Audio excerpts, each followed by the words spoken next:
Thanks for joining us for the Secure Connections podcast brought to you by IOTA, the Internet of Things Security Services Association. I'm your host, Brian Sherman, Content Director for IOTA.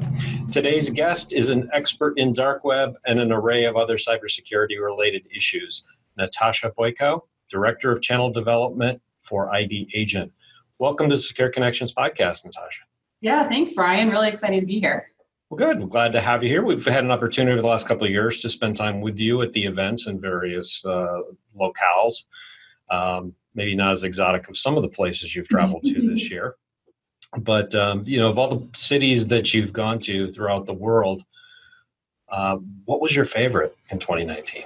Yeah, so I think over the course of this year, we hit 50 cities or so across the world. So have definitely been out and about representing ID Agent. I think internationally, my favorite city, and actually this probably is better than all the domestic ones too, is definitely Sydney, Australia. It was amazing. I had the fortunate opportunity to actually go there twice in 6 weeks. So a couple of different events that took us out there. Really just beautiful country. The people are so nice, and the MSP space is kind of blowing up in Australia and New Zealand right now. So just excited to get ID Agent out there and kind of share what we're doing. And then the other cool thing just in terms of travel from this year is we actually hit some cities that we had never been to before, where I think kind of the MSP market is growing, but not on the popular circuit of Orlando and Vegas for all of these MSP shows. So we were able to go to Cincinnati, to Cleveland, to Pittsburgh. So some of those other cities that have just a great opportunity and market in this space. Good. Well, it's nice that you're getting closer to me. I'm near Erie, Pennsylvania, and that's not known as the Mecca. Yeah, that's not on the circuit. Would you be surprised at how many between Cleveland and Buffalo there are? I work with a number of MSPs and I had a chance to talk to them. So yeah, there is IT up here too. It's amazing in the Rust Belt. Awesome. So you mentioned several cities, Europe, Australia, which does sound cool, except for the travel and not being able to sleep. That would be very long flight. So you've been to so many places, and based on your interactions with your partners across the globe, how do the cybersecurity issues that MSPs deal with differ in other locales? Yeah, that's a great question. And in terms of cybersecurity, I think the issues and the opportunity and kind of the things that end users are facing are pretty similar across location. So I think it's a benefit of this field in that, there's not a lot of things that are very localized or very specific for certain businesses or industries or even size of organizations. So, as an MSP and as you're selling cybersecurity, there's definitely that benefit of kind of seeing very similar patterns and problems kind of across industry, across the world. But the biggest difference and something that as a cybersecurity vendor and solution provider in this space, there's a lot of differences in what you're able to do in terms of selling and marketing and doing outreach. So, and we'll talk about this, I'm sure, over the next half hour, but using cybersecurity as a way to generate leads, to prospect, and really building this into your sales process is a lot different for an MSP in Florida as it is for an MSP in England or, somewhere else where there are much greater kind of regulations around email outreach, how many times you can reach out, what you need to do. And then, cultural differences too. A lot of the things that would work for regions here aren't necessarily as effective from a marketing standpoint, across the pond, for example. So that piece, I think there are some differences and some nuances, but in terms of just cybersecurity in general, unfortunately, everyone's a target. Doesn't matter where you are, whether you're in a super remote location or, somewhere like Manhattan. So for an MSP, there's that kind of benefit of having just a lot of widespread kind of commonality between what we're all doing. Sure.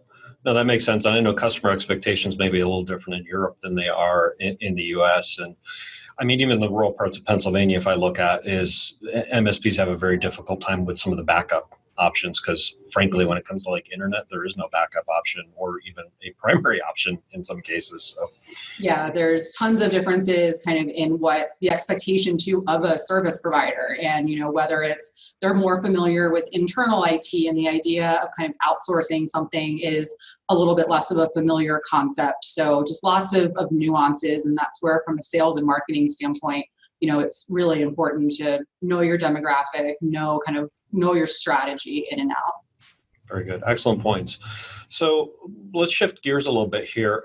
How big of a problem are unsecured or poorly managed credentials? Because I know that's where you spend a lot of your time talking. Yeah, so our platform, at its core focuses on credential exposure. So finding those instances when an email and a password is for sale on the dark web, and sometimes not even for sale, sometimes just up there for the taking.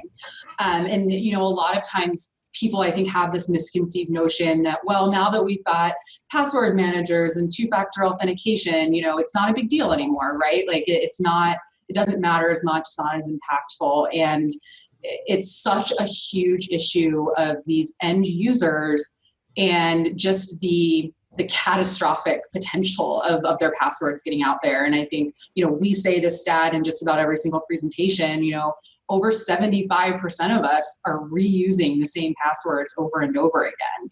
And as publicly, aware as people are, they're still doing it. I was guilty of it, until a year ago. I'll admit that for the world to know. We're all using the same passwords. We're changing our passwords too frequently. We're not using passwords that are challenging for a hacker to obtain or to guess. And, I don't like to overstat people and, the numbers are the numbers, but there are, a couple that really stood out to me in some research that I've done recently. I read an article in Forbes magazine that 74% of data breaches, the root cause of that was from a compromised credential. So that is a massive number of people that, it could be one person in the HR department that thinks they're kind of meaningless in this organization, right? But if their password gets exposed, that's every employee record. That's tons of data there that is incredibly valuable for a cyber criminal or for a hacker to get a hold of. And the other one too, so there's a huge report that comes out every year from Verizon. It's called the Verizon Data Breach Investigations Report, and definitely recommend. It's very long and there's a lot of data and numbers in there, but they do a really good job of some executive summaries. So if you haven't read through that, it's really valuable information. But again, over 80% of these hacking related breaches are still the primary cause, and it's the passwords that are the issue. So, we think we're getting smarter, we think that we're doing the right things, but we're creating passwords that are incredibly easy for a hacker to uncover. With social engineering, you can just hop on someone's public Facebook page and see, oh, that's their dog, so now I know their dog's name. Oh, that's their mom, so I know their mom's name. And you start kind of ticking off the boxes, right, of all of these, security questions, and you'd be shocked at just how much information is out there. And it's kind of unavoidable with all the applications we need to sign into, all of the, we're on our mobile devices for work, we're on laptops, desktops. So it becomes something that's just such a huge part of our job and of our daily responsibilities that you don't think about it. And that's where I think MSPs have such a huge opportunity, is that education and awareness and, telling these people that are, not aware of cybersecurity issues and just really aren't, we live it and breathe it every single day, but the normal employee at a business of any size, doesn't live it every day. So it's really keeping that at top of mind. Sure. I know I had to, over the weekend, I was applying for new medical insurance for next year, the annual push. Yeah. And I was actually frustrated by their security questions because honestly, they were so basic. They were information that you could probably find on most people's social media or other places. I mean, this is a large insurance company nationwide is asking these things. And it's kind of funny. We've come so far. You mentioned a year, you've changed practices to where we're wondering why they're not tougher in some cases because, well, people forget stuff. So they've got to make sure it's applicable for 90% of their clients can come in and easily get access. But yeah. And it's funny. I have, I live and breathe this every single day. I think about cybersecurity all the time. much to the dismay of a lot of my friends now, because I was hanging out with a friend recently in just a social setting, and they needed to log into something on the computer, and they forgot their password.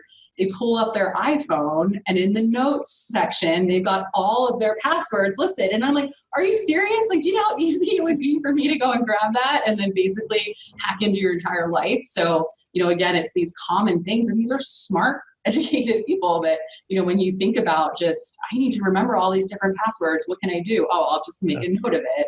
And that obviously becomes such an easy target. I saw somebody on a plane, believe it or not, on the back of their iPhone, they had their passwords for their various accounts. And I'm just going, that's wow. So when you hear these stories from MSPs, it's like nothing surprises me anymore. Right. When they come in and tell me, hey, you can't believe this. And it's like, sadly, I do. Yeah. Really see this. So credentials are obviously a very important part of security. We're seeing, the social engineering part. There's a lot of things going on behind the scenes, but a growing number of MSPs, and I've seen this from rural as well as citywide, are using the dark web as a sales tool. Obviously, you like hearing that. It's what ID Agent does. But can you walk us through the process? How would you use the dark web to get new clients? Absolutely. And I think there's a couple lessons here that I would want every MSP to take away from this. And there's this notion, and I think it's a bit old school now, but there's this notion of, in order to effectively sell cybersecurity, you need to just scare the hell out of people, right? And make them so scared that they feel like they have to purchase whatever it is from you. And I think people are getting a little bit savvier, people are getting smarter, and they're easily seeing through those tactics. And we encourage our MSP partners to get a little bit more sophisticated and get a little bit more educational with that outreach. So, within our platform, you can pull from our prospecting tool a report of any company's most recent exposures on the dark web. So it isn't just showing them, hey, here's the scary report. Now I'm going to charge you for this service.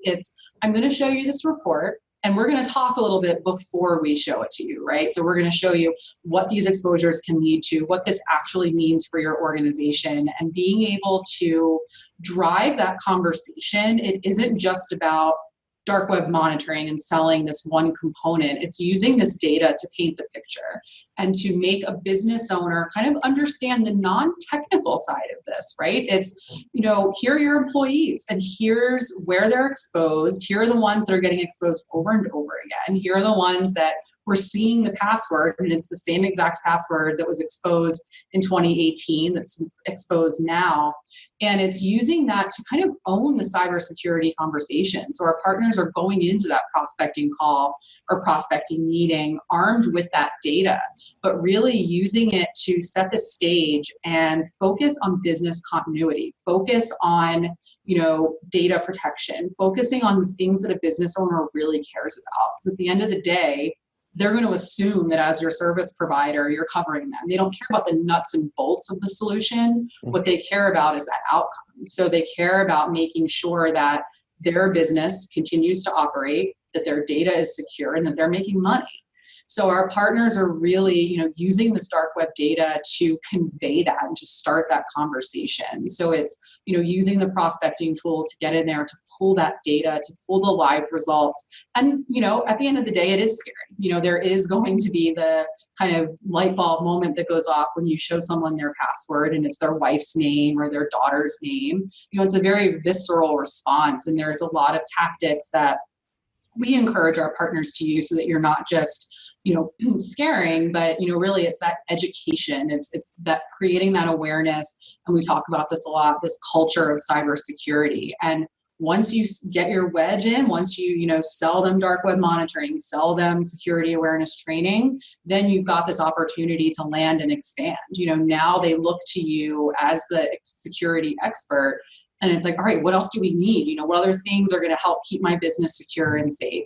And then you kind of are owning that relationship, and just the upsell opportunities, the cross-sell, adding on different solutions, is such a huge opportunity for service providers. So it sounds like you don't want to basically catch prospects as a gotcha. Like, here's the stuff here. You need to contract with me today. I'm the only one that can do this. More like, here's what's available. Yeah. Whether you work with us or with others, this information's out there and needs to be better managed and needs to be taken Right. care of. And the MSP space is so community driven. It's focusing on local businesses. It's focusing on your neighborhood. You're supporting this town or this city that you live in. So there's almost this kind of just human nature element of, as a service provider, whether I'm your service provider or not, this is data that's out there, and you really do need to care about it and to think about it. And, ultimately you're going to gain the trust, and people buy from people that they trust. People buy from people that are providing something valuable that's unique. So, I think really using this to get your foot in the door and just have that conversation at a very human level, people are going to connect with that, and they're going to see it as not just a scary sales tactic of, hey, guess what, look at this scary report, but more of, okay, this is out there. It's I understand what it means, but now what does that mean going forward? What does that actually mean for my business? Right. So without any disclosing any names, you have any really cool stories as far as MSPs that have had success? I could talk for hours about the story. Okay, we are limited on time, but yeah, if you have a I don't think anyone wants to listen to me for hours, but, as a business development team, the channel development group here, we're so fortunate to be able to travel every week to different trade shows, industry events, and we interact with our partners. And just the stories that come back to us are so just incredible and also kind of awe-inspiring, thinking about how MSPs are legitimately kind of changing their business and growing their organizations to such great advances that we're not going to take all of the credit for it, obviously, but just as a sales tool, it really is kind of changing the game. And there's a couple that stand out. So we have a partner in the DC area that focuses on, a particular industry. He's, focused on the legal field, and that's, his game. That's what he focuses on. And he's got quite a large MSP. Came on as a partner of ours and was monitoring 10 or so clients in the platform. So not a huge amount, just kind of monitoring a handful, probably his bigger clients. And we kind of have been preaching this process or this method of decline of service.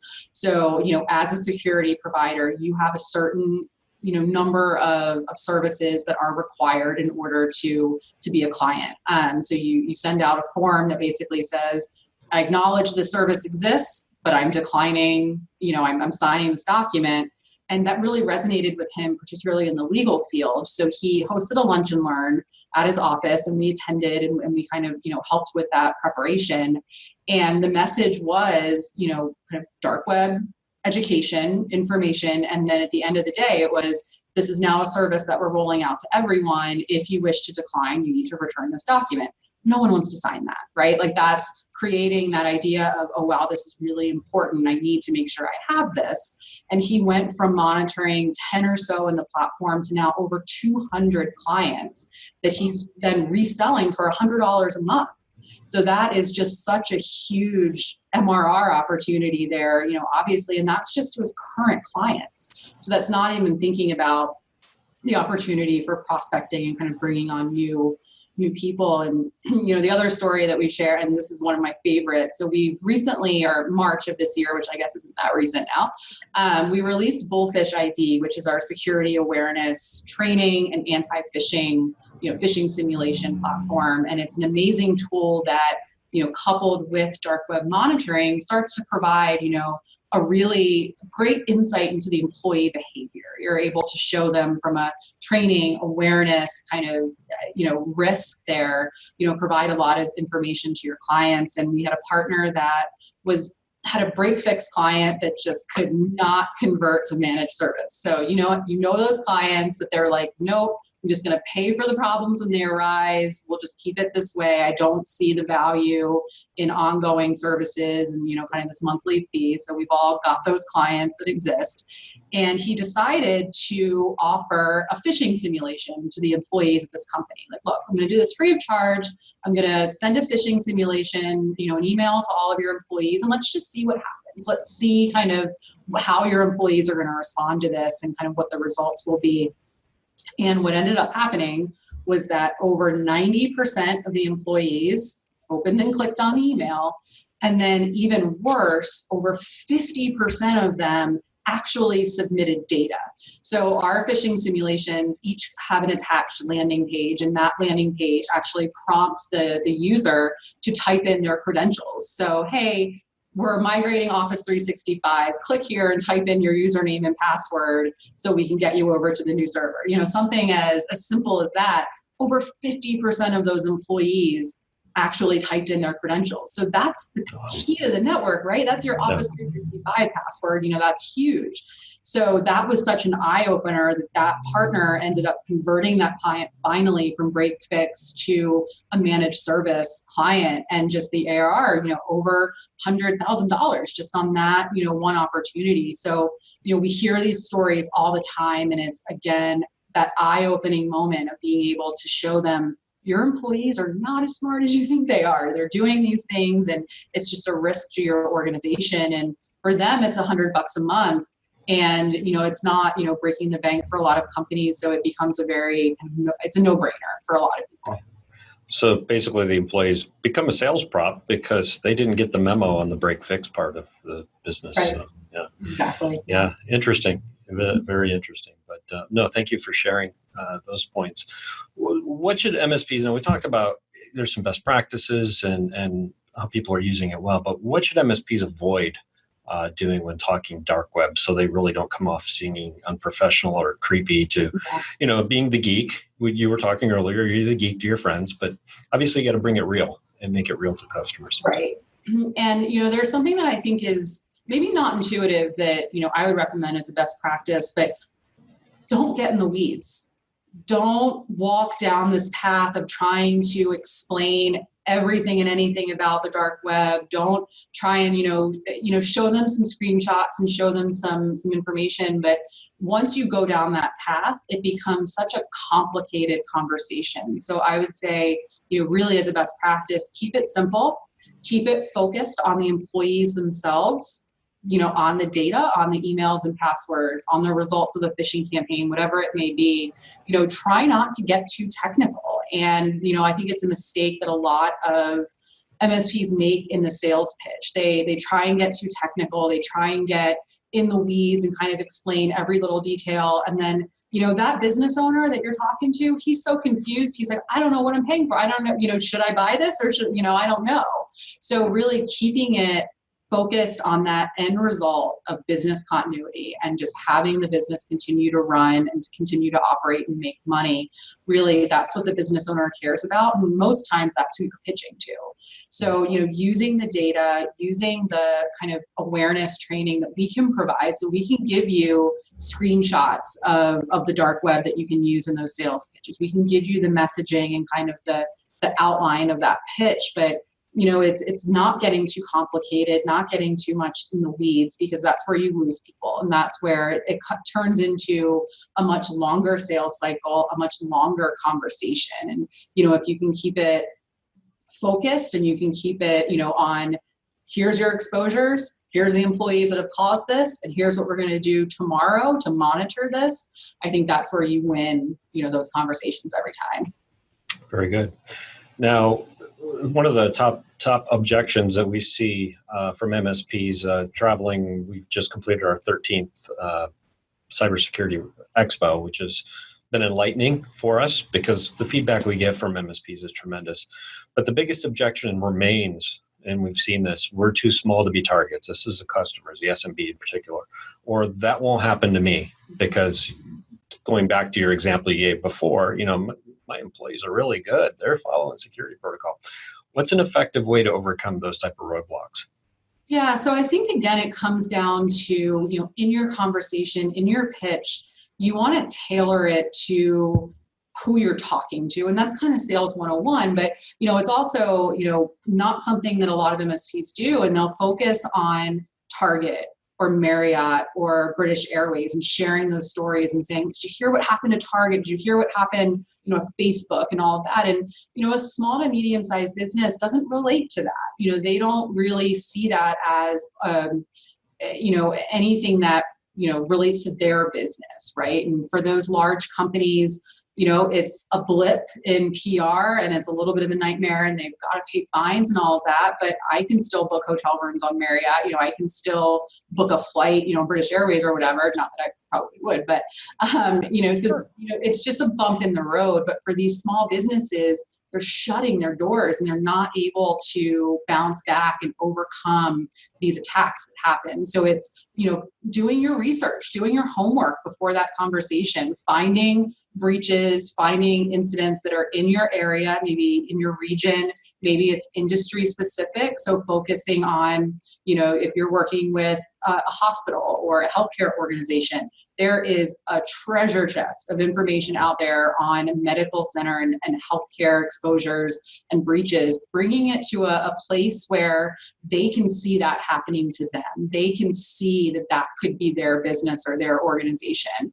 And I think that's where you have that aha moment of, oh, wow, this really could be me. And then you're coupling that with the data from the dark web and showing them your employees have already been exposed. So you've been lucky so far, hopefully, in that you haven't encountered one of these attacks, but this could be you in the news. This could be you kind of in this community having to shut your doors. So it's coming up with those relevant data points, relevant stories, use the news, use that, on your side. And I think it makes the conversation much more relatable. We've got a resource, whether you're a partner or not, I encourage you to go to our website. We've got a newsletter that comes out every week called The Week in Breach.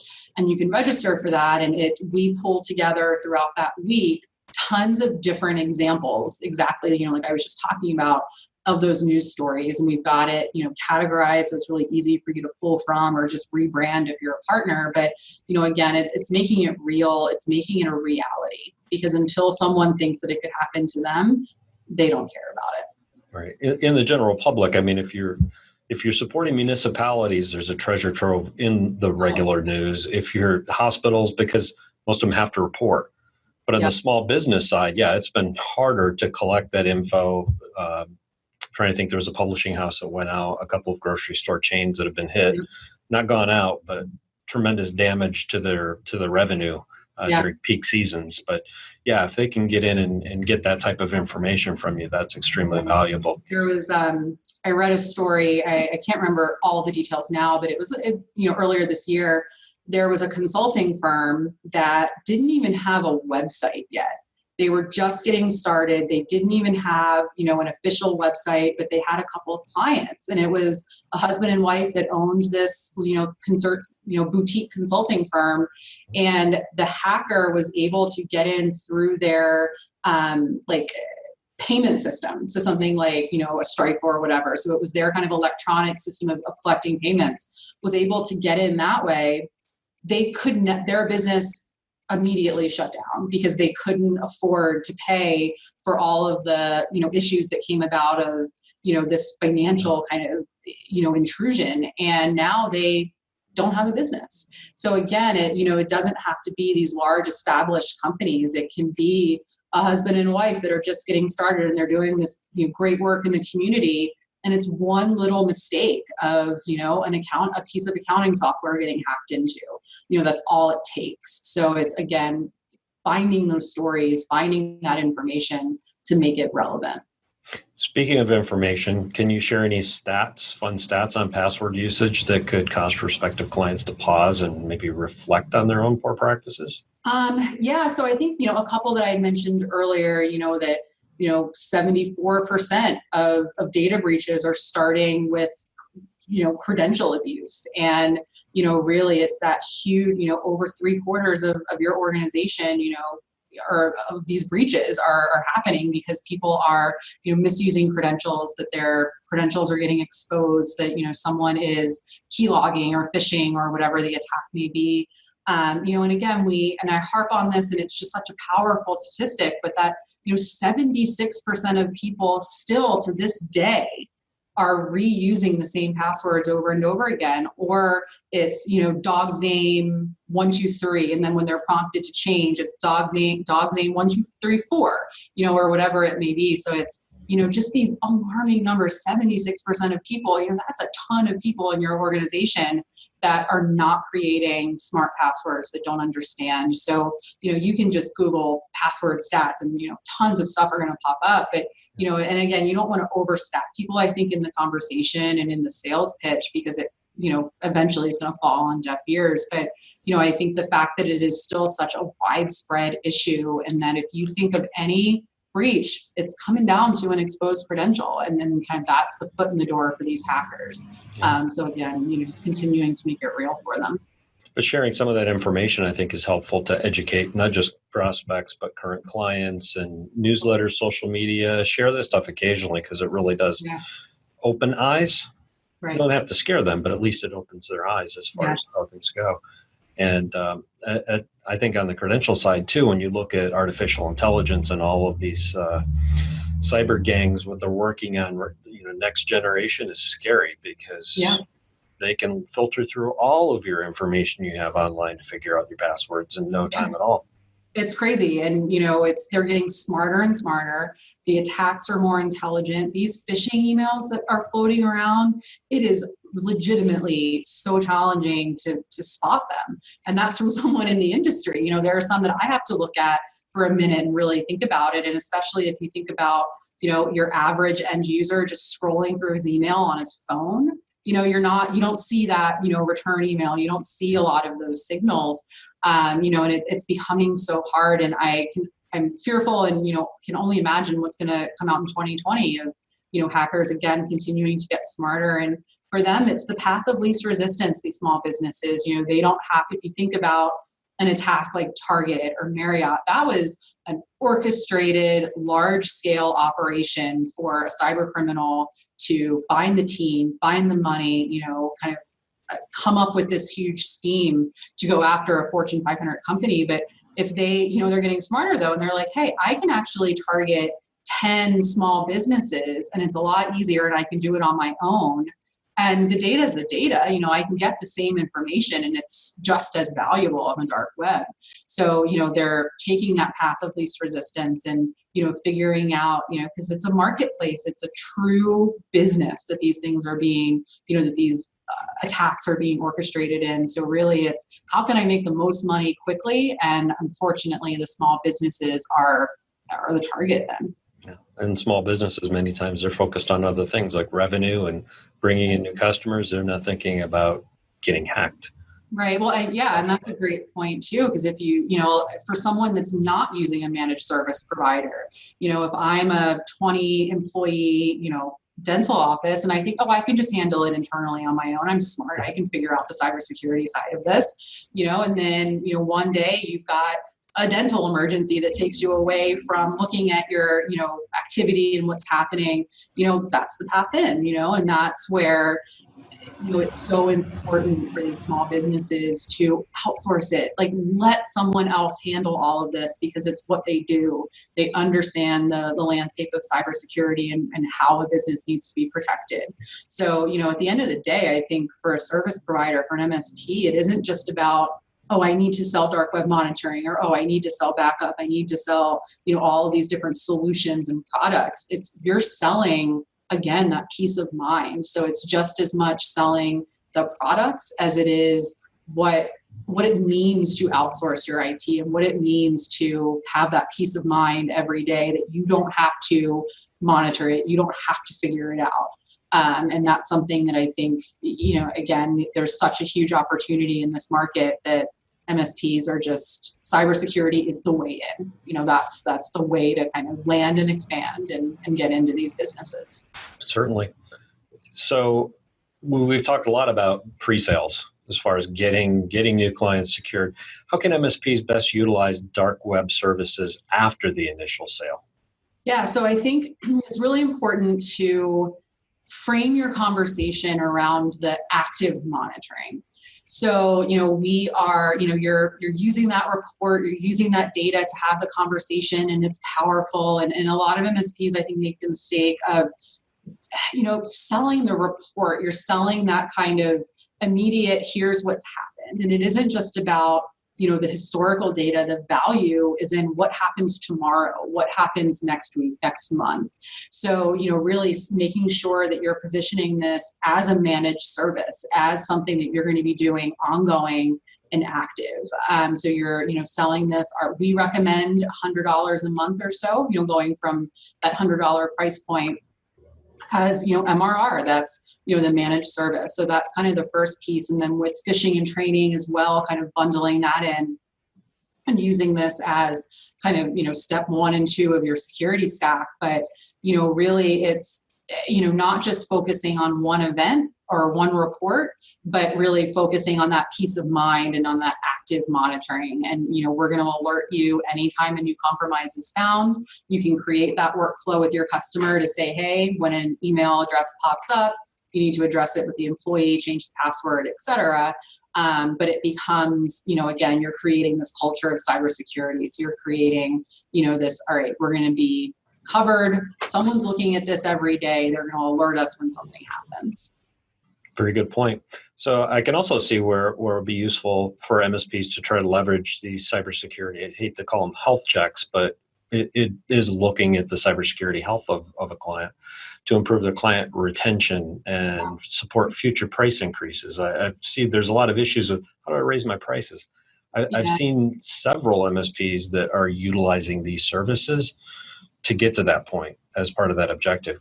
What's your thought on that, on that topic? No, I think it makes a ton of sense. And, if you were to look at a standard security stack or solution, dark web monitoring wouldn't have been on there 2 years, 3 years ago. That Right. wasn't even, a concept at that point. So, part of it, is creating that relationship with your client that, I am your expert in security. I am going to make sure that I've got my pulse on the industry and what's happening and the trends and what companies and businesses need to be secure. And that is going to evolve and it's going to change over time. And I think if you can set that up with your client and with your customer and really, share there's going to be things we're going to have to add on. There's going to be things that are going to have to change, that are going to be different a year from now. And you want that. You as a customer, you want that assurance that, it's not going to be this kind of, stuck in one area for, your entire contract. And it's just me, paying every month.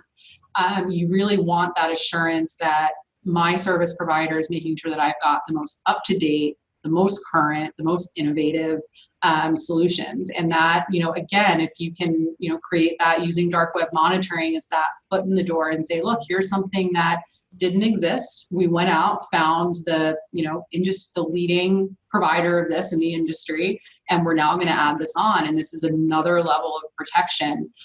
You're creating that culture of, all right, cybersecurity is changing. It's evolving. I need to make sure that my business is kept current.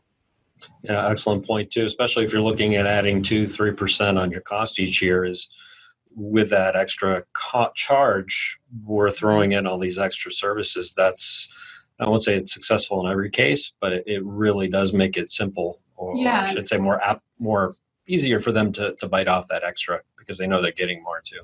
Exactly. Yeah. And I mean, our products, the margins are crazy. So, you can kind of look at your stack and, for a pretty low cost. Bundle it in. Yeah, bundle it in. And, again, it's just that peace of mind. And it's, your customers should go to sleep every night feeling confident that you as the MSP are looking over everything and that you're, kind of maintaining equilibrium, right? There's not going to be surprises. There's not going to be crazy things that happen. And the assessment and kind of that health check is a huge part of that. You want to have that open conversation with your customer, and whether it's in a QBR or, a monthly meeting or whatever it is, and whatever tools you're using for those assessments. So things like phishing simulation, training reports, dark web monitoring, things like rapid fire tools. So looking at, other components of the network and things that are going on. It's, you want to be able to create that open environment with your customer that continues to just reiterate your value all the time, because then it makes those little price increases a lot easier of a conversation. Fantastic. Well, Natasha, as always, it's great talking to you. Unfortunately, we're starting to run low on time. Do you have any final things you'd like to leave our audience with today before we start? Yeah, no, this was really fun. I feel like I could go on for the rest of the day talking about this stuff. But, I think, a huge piece of, your responsibility as a service provider really is keeping up with the industry and being aware and, attend events, attend trade shows, attend industry events in 2020, look at what's going on in your community, come engage with us. We're at just about every single trade show out there. So come find us. There's always new things. There's always new information that you can share. And we've got a lot of cool things coming for 2020, some additions that you can start adding on to phishing training and dark web monitoring.